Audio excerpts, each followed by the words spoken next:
Alright, hello everybody. This is Aaron Schragi, and this is my report on personal security, violence against women in Alaska. So I have a lot to talk about, so I'm going to try to talk as fast as possible so this does not take too much time.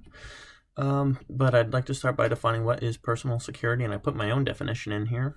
And I put personal security means having protection from harm that may be caused by others. So it's pretty vague, but I think it needs to be broad because it covers really everything that you can think of in terms of what is harm, whether it means physical harm, emotional harm, somebody harming you on the internet. All those things can be incorporated with that definition. And I would say that the responsibility for personal security falls on both the individual, the people, and the government. So it's my responsibility to make sure that I'm safe, but also my responsibility to teach others how to be safe, to look after my neighbors, and also the government has a responsibility and a role to make sure that the people are safe within the area.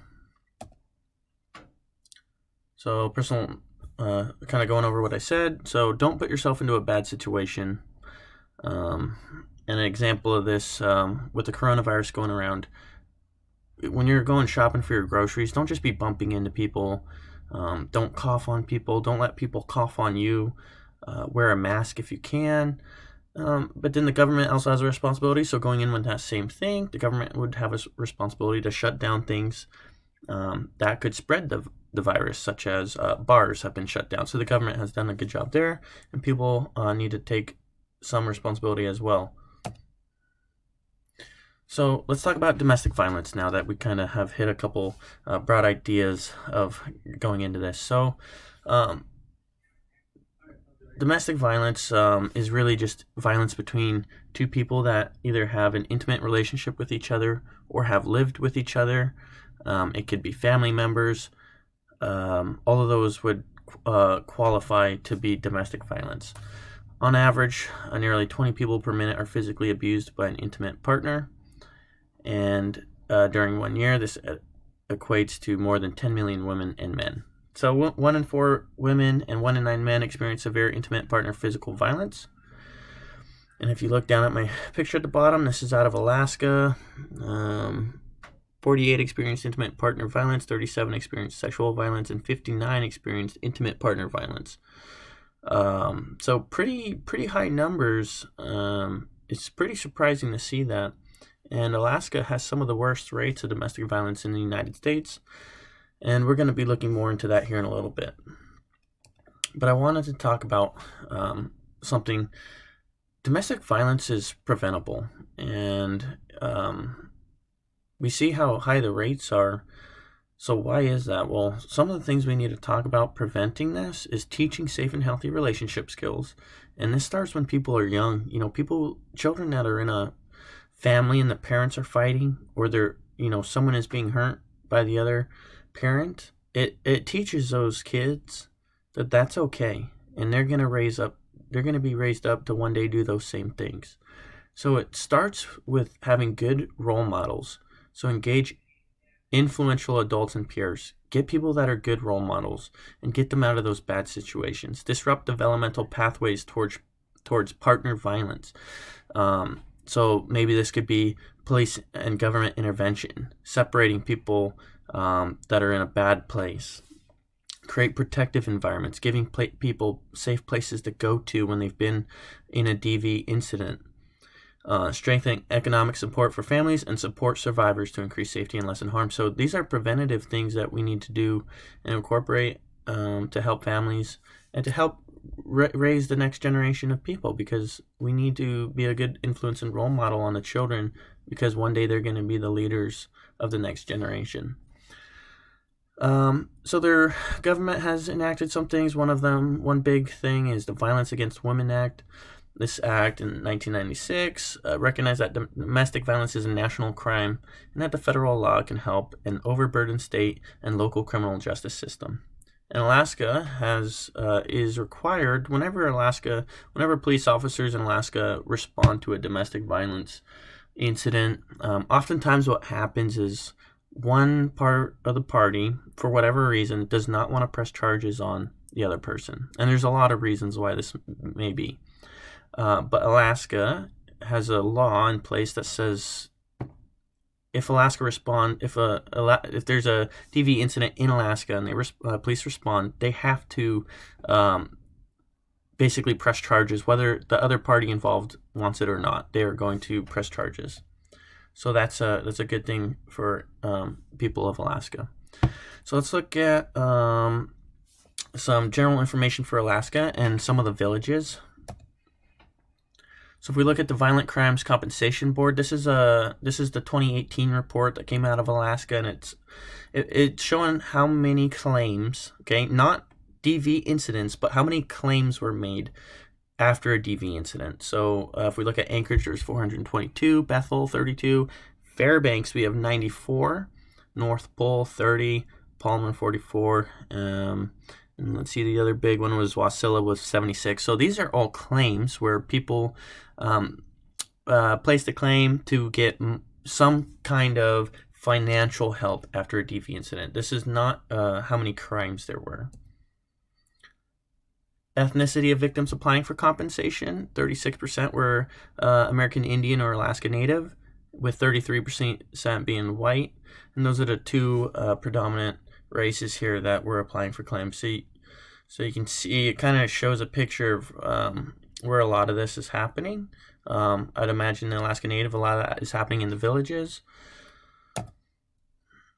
And the majority of victims applying for compensation were female, being at 72%. So that's a pretty large percentage there. Between the ages of 18 and 64, we're 74%. So I saw this quote. I was looking at a scholarly article. I wasn't able to gain access to it. I was behind a paywall.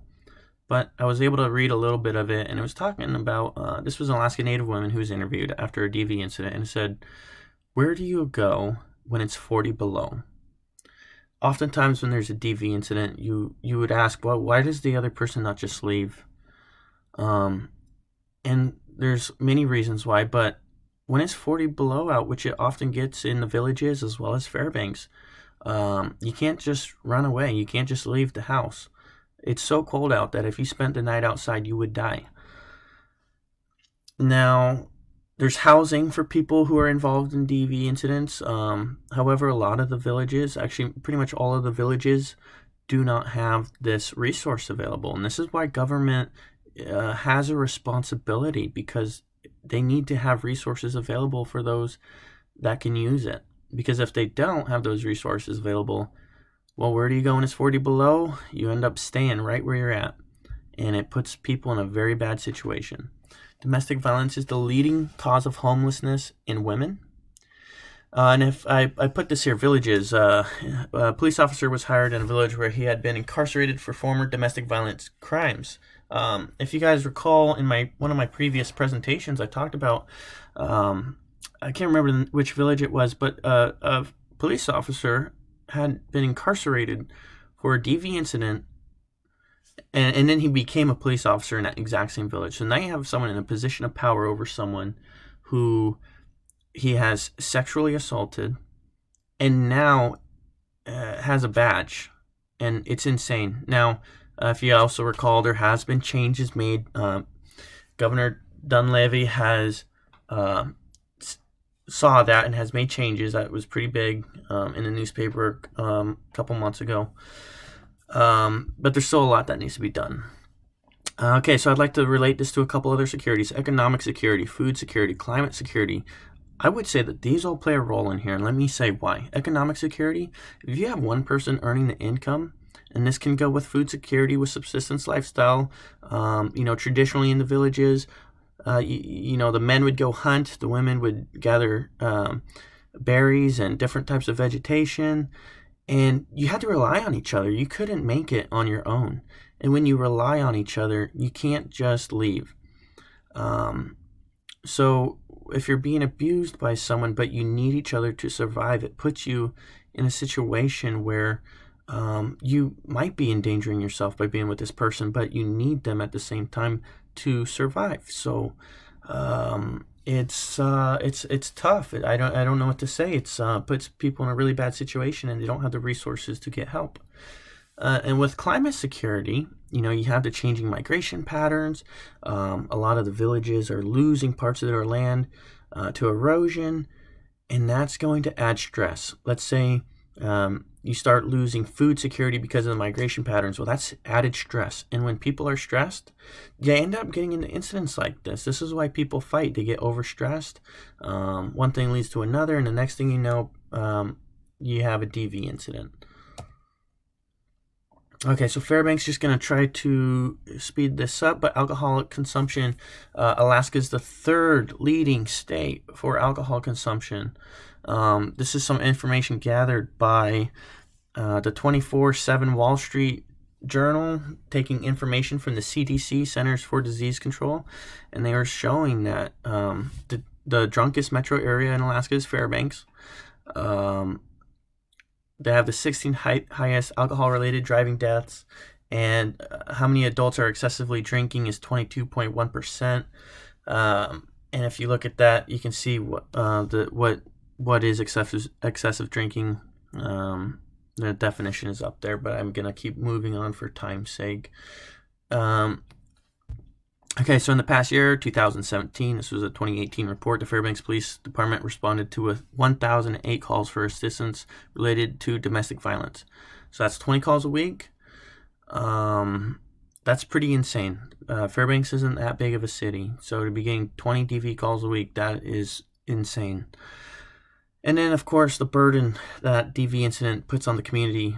You have to use law enforcement, the judicial system, emergency responders, healthcare if people are injured need to go, having housing, and then people losing employment, and then the amount of increased rates of behavioral health issues, what that does on the victim of DV incidents, as well as the children. And while those monetary costs are high, the long-term trauma of victims and children who witness domestic violence is the most concerning. So this is a pretty big deal. You're spending a lot of money on these because of DV crimes, as well as you're putting a lot of trauma on people. So it's definitely something that it needs to be looked into, and we need to find a solution to DV. So resources available, there are resources.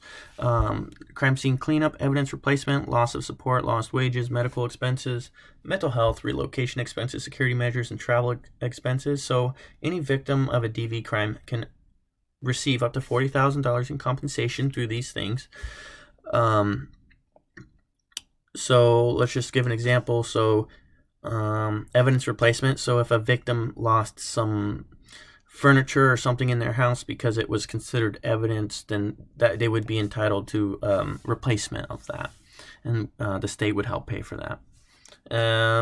All these things are offered to a victim from the police when they respond to a call. So hopefully this is more encouraging for people to call the police when they're in a DV incident, because there's things that are there to help them.